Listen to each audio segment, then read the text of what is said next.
We were told the delay was about regulation. For years, the excuse for the lack of institutional volume on the XRP ledger was a lack of walls. Banks wanted the speed of a public ledger, but the privacy of a vault. As of February 4th, 2026, that mirror has been shattered. While the retail market is distracted by the latest Bitcoin ETF outflows, which just hit 272 million in a single day, a silent rotation is happening. The activation of XLS80 permission domains isn't just an update. It is the death of the private ledger era. From the heart of Switzerland's crypto valley to the halls of Washington under the Genius Act, the infrastructure is no longer coming.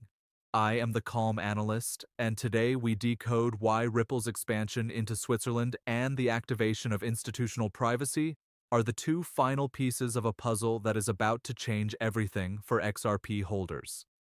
Let's start by looking at the map of global finance. For decades, Switzerland has been known as the vault of the world. But in the digital age, it has evolved into something far more critical: Crypto Valley. The recent announcement that CV Labs has officially welcomed Ripple as an ecosystem partner is not just a PR move. It is a strategic integration. CV Labs is described as the heartbeat of this valley. It is the nexus where founders, massive corporations, and most importantly, regulators, sit at the same table to turn innovation into real-world impact.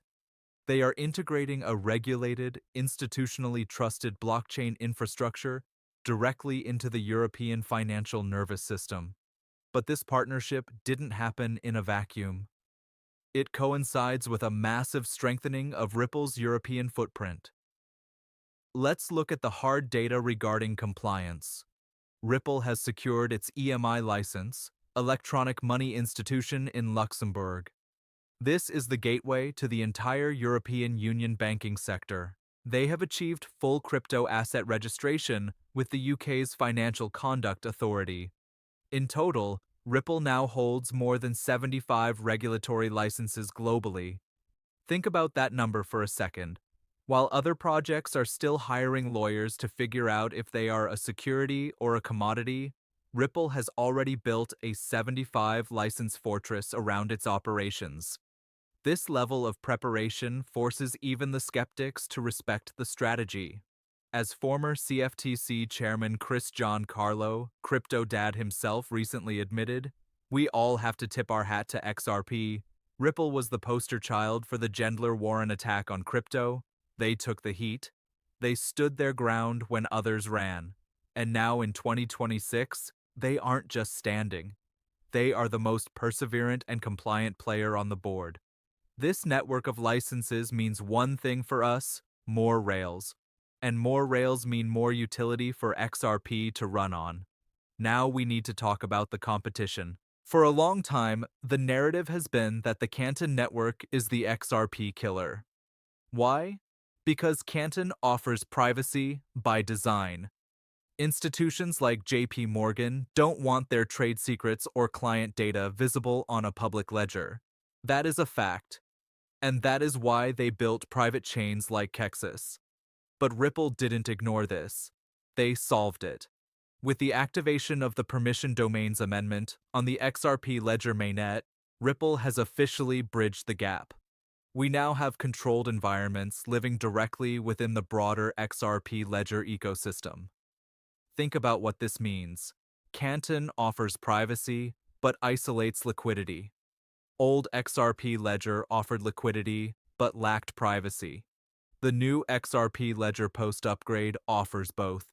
This isn't just a software patch, it is built on top of the XLS70 credential standard. This allows financial institutions to issue verifiable credentials (KYC AML) and create permission dexes and permission lending protocols right on the public chain. They can now restrict access to their pools, ensuring they only trade with compliant entities while still settling on the lightning-fast neutral rails of XRP. So, is Canton the XRP killer? Ripple has effectively neutralized that threat by becoming the most well-rounded solution on the market. We are watching the first permission domain go live in real time. This is the final piece of the puzzle that allows tokenized assets from real estate to bonds to flow freely yet compliantly. The choice for banks is no longer public versus private. The choice is now simply the XRP ledger. Money goes where it is treated best. Successful store closure. On February 3rd, we saw a signal that implies a massive shift in sentiment. US-listed Bitcoin ETFs saw $272 million in net outflows in a single day. Meanwhile, XRP investment products quietly attracted nearly $20 million in inflows. Why? Because the market is suffering from Bitcoin fatigue. The drama, the reliance on endless marketing, and the volatility are pushing smart money toward utility. Matt Hamilton said it best. Bitcoin developers literally created the XRP ledger 15 years ago to build a better Bitcoin. And this brings us to a fascinating piece of history involving David Schwartz and Vitalik Buterin. Years ago, Vitalik stayed on Ripple's CTO's couch pitching the idea of smart contracts on Layer 1. Ripple rejected it back then. Why? Because they knew it would destroy transaction speed and spike fees. Exactly what happened to Ethereum. David chose efficiency. Vitalik chose complexity. But today with the EVM sidechain, XRP has captured the best of both worlds. It has the speed of the ledger and the programmability of Ethereum. This is why the odds on Polymarket for XRP flipping Ethereum's market cap in 2026 have risen to 50%. So, what does this mean for your portfolio? We often hear about a $10 XRP, which would turn 1,000 XRP into $10,000. That is a conservative start. But if we look at the scarcity models and the institutional inflows we just discussed, the minimum target shifts to 27 hours. That's $27,000 for every 1,000 XRP. The bullish scenario pushes past $50. The super bullish scenario, where scarcity truly kicks in due to ETF buy pressure, could align us with $100. The AI models suggest we are on track for the scarcity in 2026. But this only happens if the utility rails are ready. And as we proved in Section 1 and 2, they are. Words matter in Washington. President Trump has made it clear. No central bank digital currency in America. He views it as communist money, a tool for government overreach and control. But does this mean the US is staying with paper and old bank wires? Absolutely not. Under this new legislative framework, the US is not building a Fed coin. Instead, it is empowering the private sector to develop US digital dollars in the form of stable coins. But let's look at the reality from a technical perspective. Whether the Fed issues it, CBDC, or Ripple issues it, stablecoin like RLUSD, the underlying features remain the same. Programmability, money that only moves when certain conditions are met. Clawback features, the ability to recover funds in case of fraud. Global reach, settlement in seconds, not days.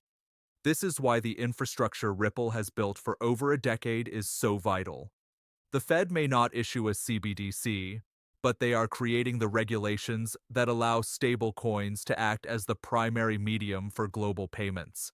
And where will these trillions of digital dollars run? They need rails that are regulated, transparent, and institutionally trusted. The XRP ledger is the answer. We are moving away from the managed money of China's model and toward a private sector-driven digital powerhouse in the West.